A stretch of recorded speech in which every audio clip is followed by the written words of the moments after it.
Welcome to the From a Loving Place with author Rachel Wolf podcast. Here, I'm all about what we can change. Our perspectives are our power or our prison. We can't change anyone else, but we can be the examples of the changes we want to see.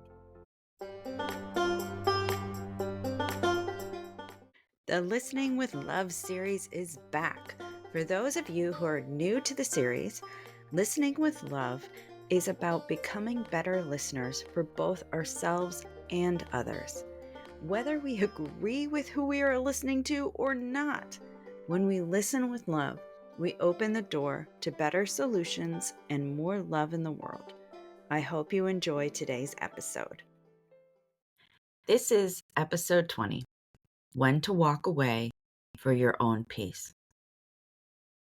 Let me just say this episode is really personal to me. Listening with love starts with listening to ourselves first. If a person's words or actions are causing us harm, it's important to protect our peace. Remember, we are our own lifelong partners from the cradle to the grave. Everyone else, and I mean everyone else, isn't guaranteed. There are only a few relationships that even have the potential to be the entirety of our lives. Yet, even if a person's words, actions, and/or behaviors are detrimental to our health, we struggle to know when it's time to walk away. That's really sad to me. I'm not even talking about permanently walking away. Sometimes it's in our best interest to walk away from conversations. Other times it's necessary for our health to walk away from relationships, jobs, and other situations. What's important is that we honor our health and well being in the process. When we don't walk away, if we find that we aren't capable of listening with love in this moment, then it's a good time to walk away. It's better to walk away than to say or do something hurtful that we need to apologize for later. Even when we apologize, we can't take words and actions back. If someone is hurt because of our choices, they will have the memory of what we said or did, even if we didn't mean it. That's a tough pill to swallow. No matter what our reasoning for saying or doing something hurtful towards someone else, the people involved have to permanently live with the choice. Even when we are forgiven, we forgive ourselves and we forgive someone else. I was drunk, high, angry, pissed off, or whatever the justification is not an excuse. Those choices and feelings are not to blame for not communicating from a loving place. We are responsible and accountable to know when it's best to walk away. Coming from a verbally abusive relationship, in the height of the abuse, I attempted to try to make him know how it feels. It was horrible. I hated saying the things I did. I felt awful about myself for saying them. I fed the energy of fear, lack, and separation right back to him. I had to live with the consequences of that choice over and over again. It sent me into a deep depression. I still lost my peace. It didn't make me feel better. It also didn't affect how he treated me. He just had another excuse in his head to treat me even worse. He would just throw what I did in my face. I have to live with anything I put into the world. The reason I put it out there doesn't matter. If I do something in the energy of fear, lack, and separation, I'm responsible and accountable for it, no matter how justified I or others believe I am. This doesn't mean I'm going to beat myself up about it, but I am going to acknowledge it. I will apologize for whatever I contribute to. I've taught my kids through example on this one. My daughter and I actually had a conversation recently about how she learned to always apologize for her part. And she does, even in the worst of the teen years. She would come back and apologize for how she treated me. I did the same when I lost my peace. I always told my kids they can't make me yell at them. If I yell, it's because I lost control. That's on me, not on them. In turn, if they yelled at me, they knew that was on them, not on me. It goes both ways.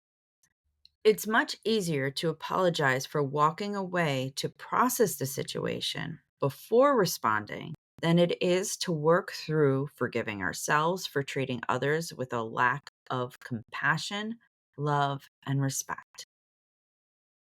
How to walk away from a conversation.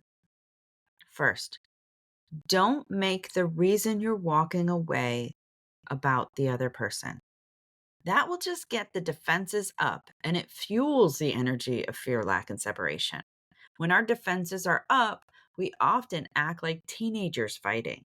We go back to a place where we feel victimized, and if they are in it with us, so do they. Two teens fighting often don't have the communication skills to know when to walk away in a healthy way, especially when they don't have examples of it. Here are a few ways to excuse yourself. I need to excuse myself. I just need to take a few minutes to process the situation. I really want to focus on the solutions for this. I'm going to take some time to brainstorm. I need a timeout. I use that one with my kids. I'm going to take a walk. I will come back when I feel like I can discuss this with a solution based mindset. There are so many different ways to excuse ourselves, but I highly suggest coming up with some ways that feel right to you before you enter any conversation that has the potential of getting heated. With kids, it always has the potential. Mentally prepare yourself for the conversation. Remember, the goal is to listen and respond from the energy of love, abundance, and peace. That's where the best solutions come from. If someone is being verbally, emotionally, or psychologically abusive in a conversation, it may take a little more work on your part to feel comfortable walking away from the conversation. These kinds of abuse can come from anyone. When we have survived a history of these abuses from family, churches, schools, etc., it may take us a bit to even see that what's going on is abusive. If we are self abusing, it makes it very hard to spot. Much of the work I had to do to learn to walk away was working on my own self worth, self esteem, and self talk. When I stopped treating myself with a lack of love and respect, I stopped accepting others talking to me that way, even my kids. My son never called me a name throughout his entire childhood. He said some hurtful things, but never called me a name. My daughter would name call sometimes, but that was my cue to walk away. I knew things were too heated to have a positive outcome. I called her a name one time and didn't even remember doing it. I was so angry at that time, but it didn't mean I didn't apologize for it because the right thing to do in that moment would have been to walk away before it got that heated. When I'm taking care of my own mental health, it's much easier to walk away from any conversation. How to walk away from a toxic person or situation. First, if the situation is life threatening, get help. Please get help. There are many organizations designed to help in these situations. If it's an abuse situation, reaching out to abuse shelter first is often a very wise choice. Not all law enforcement are well educated on signs of abuse. Quite honestly, it's not easy to spot if you haven't been well trained and survived and got help. Finding organizations who put their life's work into educating themselves is a good start. Start doing the work. Don't speak from a place where you aren't confident in what you're saying. Threatening to leave tends to make things worse. If you aren't ready to walk away, don't threaten it. Do the work to be ready. It took me a few years from the time I realized how toxic my relationship was to the time I fully walked away from the relationship. According to the National Coalition Against Domestic Violence, NCADV, it takes an average of 7 times to leave an abusive relationship. I attempted to leave 2 other times before fully being ready. This relationship lasted 10 years. I'm telling you this because I will never shame a person for staying in a relationship they aren't ready to leave. I know from experience, I had to be ready. I had to stop abusing myself first to feel strong and confident enough to leave for good.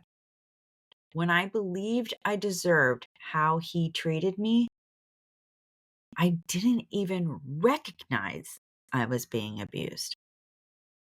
This might not be a romantic partner for some. It can be family members, friends, bosses, teachers, religious leaders, self help cults, political cults, religious cults. The list goes on. The more abuse feels normal to us, the longer we tend to accept it until we get help for ourselves. It took me wanting to break the cycle for my kids for me to start helping myself. I didn't want my son thinking it was okay to treat women like that. I didn't want my daughter accepting that kind of treatment from a man. I didn't have money at the time to get therapy. For me, it started with trying different healing modalities, reading self help books, going to church, and attending Al Anon. In Al Anon, I was blessed to find an amazing sponsor who you will hear me quote to this day. When I did leave, I went to college to get my degree in human development. This helped me learn even more about the how and why of the situation. Doing that played a big part in me not shaming myself and doing what I do now. The church I attended didn't use any shaming tactics. That would have kept me in the cycle of abuse. To this day, I remember one sermon where the Reverend said, "We will only ever be as happy as we believe we deserve. Anything more than that, we will sabotage." That's the moment I knew I needed to work on what I believed I deserved. It doesn't matter what situation or relationship we're dealing with.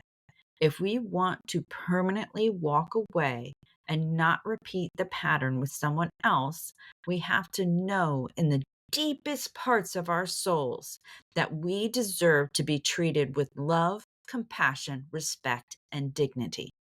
Then we need to treat ourselves that way. Once we know what it feels like from the inside to treat ourselves with the love, compassion, respect, and dignity that we deserve, we will be able to walk away from situations and people that are toxic to our well being. There are always people there to help us when we are ready. We just have to open the door and recognize the helpers. My services. If you are looking for a coach in this area, please reach out to me at RACHAEL at FromALovingPlace.com. I do private Zoom sessions to coach people on the self-awareness journey. I also teach different methods of calming the nervous system to help make healthy choices for ourselves and others.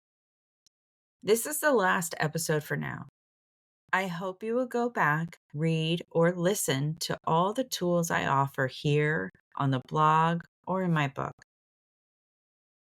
The help is there. If you like what you listen to, make sure to subscribe on your preferred platform. If you haven't yet, grab your copy of Letters from a Better Me in print, audiobook, or ebook.